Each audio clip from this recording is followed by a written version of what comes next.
అనంతగిరి మండలం బల్లగరవ గ్రామంలో తినకోట పంచాయతీకి సంబంధించి కొంత రోడ్డు పనుల కోసం అని వచ్చారండి. అయితే దానికి సంబంధించినటువంటి సమావేశం అయ్యింది. అతను కాలినడకన నడుచుకుంటూ వెళ్ళారు. అట్నుంచి తిరుగు ప్రయాణంలో బల్లగరువు నుంచి 1 కిలోమీటర్ దూరంలో ఒక ఊరు వస్తుందండి. ఒక చిన్న పల్లెటూరు అది. అక్కడ సుమారు 48 మంది విద్యార్థులు ఉంటారు. స్కూల్ భవనం బాగోలేదు, బోరు లేదు, అక్కడ బాత్రూమ్ సౌకర్యం కూడా లేదు. చూశారు, చూసి నోట్ చేసుకుని వెళ్ళిపోయారు.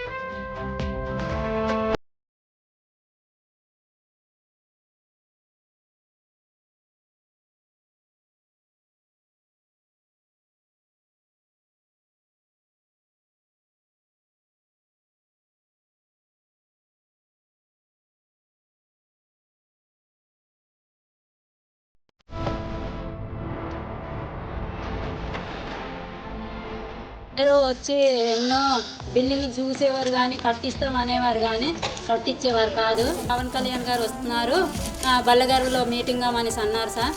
వస్తారు రారు అందరిలాగా చెప్పేసి వెళ్ళిపోతారేమో. ఇతను కూడా మాకు స్కూలు రాదు, బిల్డింగ్ కూడా కట్టివ్వరు అనుకున్నాం సార్. అప్పుడు మా రోడ్ అంతా శాంక్షన్ చేశారు, కట్టిస్తామన్నారు. ఆ రోడ్ అంతా అవుతుంది సార్. అలాగే ఎరగపాడులో దిగారు, అక్కడ సెంటర్ చూశారు సార్. ఆ సెంటర్ కూడా ఒక 6 నెలలు అయిపోయింది సార్.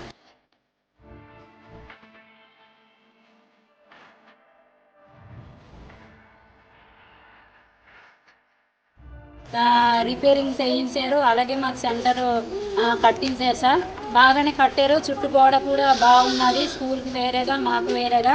అలాగే కళ్యాణ్ గారికి వేలాది వందనాలు చెప్పుకుంటున్నాం సార్. రాజకీయ నాయకుడు రాజకీయాలు చేస్తాడు, పరిపాలిస్తాడు. కానీ ఒక రాజనీతిజ్ఞుడు భవిష్యత్తును నిర్మిస్తాడు. సాధారణ రాజకీయ నాయకుడు ఇవాల్టి సమస్యను పరిష్కరించాలని ఆలోచిస్తాడు. ఒక నిజమైన రాజనీతిజ్ఞుడు మాత్రం రేపటి సమస్యను ఈరోజే గుర్తించి శాశ్వత పరిష్కారాన్ని వెతుకుతాడు.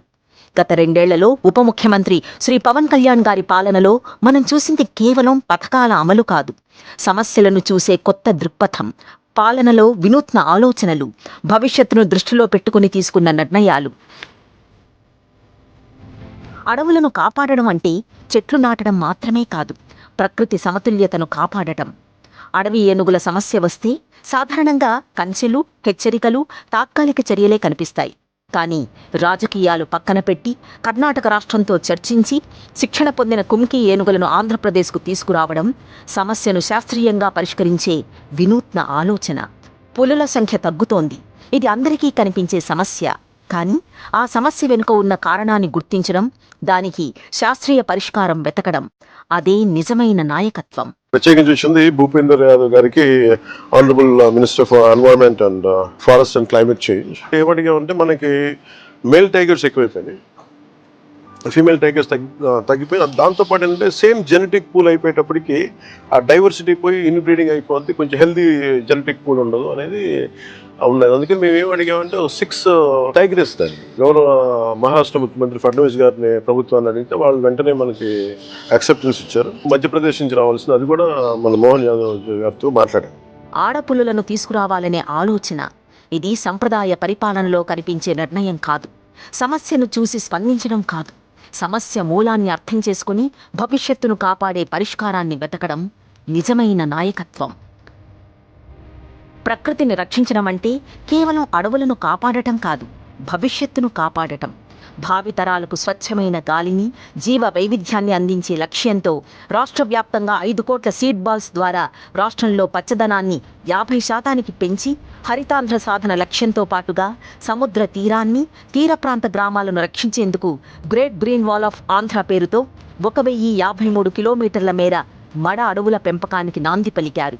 ఇలాంటి ఆలోచనలు రావాలంటే కేవలం అధికారం ఒక్కటే సరిపోదు, సమాజం పట్ల బాధ్యత, భవిష్యత్తు పట్ల ఆలోచన ఉండాలి. అభివృద్ధి నగరాల్లో మాత్రమే కనిపిస్తే అది సంపూర్ణ అభివృద్ధి కాదు. గిరిజనుడి జీవితంలో మార్పు తీసుకురావాలనే ఆలోచనతో డోలీ రహిత ఆంధ్రప్రదేశ్ లక్ష్యంతో అడవి తల్లి బాట కార్యక్రమం మొదలుపెట్టడం సమాజంలో చిట్ట చివరి మనిషి వరకు అభివృద్ధి చేరాలనే ఆయన సంకల్పానికి నిదర్శనం. వర్షం వచ్చిన తరువాత నీటి గురించి ఆలోచించడం సాధారణం. వర్షపు ప్రతి చుక్కను భద్రపరిచి రేపటి కరువును ఈరోజే ఎదుర్కోవాలనే ఆలోచన, అదే ఫామ్ పాండ్స్. మూగజీవాల దాహాన్ని తీర్చేందుకు వేలాదిగా పశువుల తొట్టెలు, పాడి రైతు అభివృద్ధికి గోకులం, వ్యవసాయం, పశు సంపద, ప్రకృతి ఇవన్నీ ఆయన నమ్మే వసుధైక కుటుంబానికి ప్రతీకలు. గ్రామం బలపడితేనే రాష్ట్రం బలపడుతుంది. అందుకే అంతరించే దశకు చేరుకున్న గ్రామ సభలకు మళ్లీ జీవం పోశారు. ఒకే రోజు రాష్ట్ర వ్యాప్తంగా 13,326 గ్రామ సభలు ఒకే రోజు నిర్వహించి ప్రపంచ రికార్డు సృష్టించారు. పల్లె పండుగ ద్వారా వేలాది కోట్ల విలువైన అభివృద్ధి పనులను ప్రజల భాగస్వామ్యంతో గ్రామాభివృద్ధికి కొత్త దిశ చూపించారు. స్వచ్ఛ భారత్ సాధించాలంటే స్వచ్ఛ ఆంధ్ర సాధన అవసరమనే లక్ష్యంతో స్వచ్ఛరథం అనే విప్లవాత్మక కార్యక్రమాల ద్వారా ఇంటింటికి స్వచ్ఛరథాలను పంపించి పొడి వ్యర్థాల సేకరణ ద్వారా వారికి నిత్యావసరాలు ఇవ్వడం, SLRM ద్వారా వ్యర్థాన్ని సంపదగా మార్చే నమూనా, గోదావరి కాలుష్య నివారణపై కఠిన చర్యలు, ఒక సామాజిక సమస్య ఆరోగ్య సమస్యగా మారిన పెద్దపెంకి గ్రామ బోధకాలు సమస్యకు పరిష్కారం. ఇది ఎప్పుడు ఎక్కడ ఎవరు చేయకూడదు పని అన్నమాట. ఆయన ఓట్ల కోసమో దేనికోసమో ఆయన సొంత నియోజకవర్గం కూడా కాదు, మా గ్రామానికి ఆయనకి కూడా ఏ సంబంధం లేదు. వాట్సాప్ లో మా ఊర్లో ఉన్నటువంటి బోరకాల గురించి చూసి ఈ రోజు ఇటువంటి కార్యక్రమం చేస్తున్నందుకు మా గ్రామస్తులందరము ఎప్పుడు కూడా ఆయనకు రుణపడి ఉంటామని మరీ మేము కోరుతున్నాం. ప్రజలకు సేవ చేసే వ్యవస్థ బలపడాలన్నా, పారదర్శకంగా సేవలు అందించాలన్నా ఉద్యోగుల్లో నమ్మకం ఉండాలి. దశాబ్ద కాలంగా పంచాయతీరాజ్ శాఖలో పెండింగ్లో ఉన్న 10,000కు పైగా పదోన్నతులను వారి అర్హత ఆధారంగా ₹1 అవినీతికి తావు లేకుండా చేయడం, తాను నిర్వహిస్తున్న శాఖల్లో పారదర్శకతను ప్రజలకు తెలియచేసేందుకు శాఖల ప్రగతి నివేదికలను ప్రజల ముందుకు తీసుకురావడం, ప్రజలకు జవాబుదారీతనాన్ని పరిచయం చేశారు. ఒక్కో కార్యక్రమాన్ని విడిగా చూస్తే అవి ప్రభుత్వ నిర్ణయాలుగా కనిపించవచ్చు. కానీ వాటన్నింటినీ కలిపి చూస్తే ఒక స్పష్టమైన ఆలోచన కనిపిస్తుంది. సమస్య కనిపిస్తే స్పందించడం కాదు, సమస్య రాకముందే ఆలోచించడం, పరిపాలనను నడపడం కాదు, భవిష్యత్తును నిర్మించడం. అది శ్రీ పవన్ కళ్యాణ్ గారి పాలనలో కనిపిస్తున్న ప్రత్యేకత.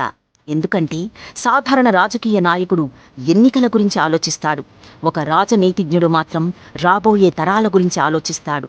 అదే బాధ్యతాయుత పాలన, అదే దూరదృష్టి, అదే Pawan Kalyan mark good governance, best governance.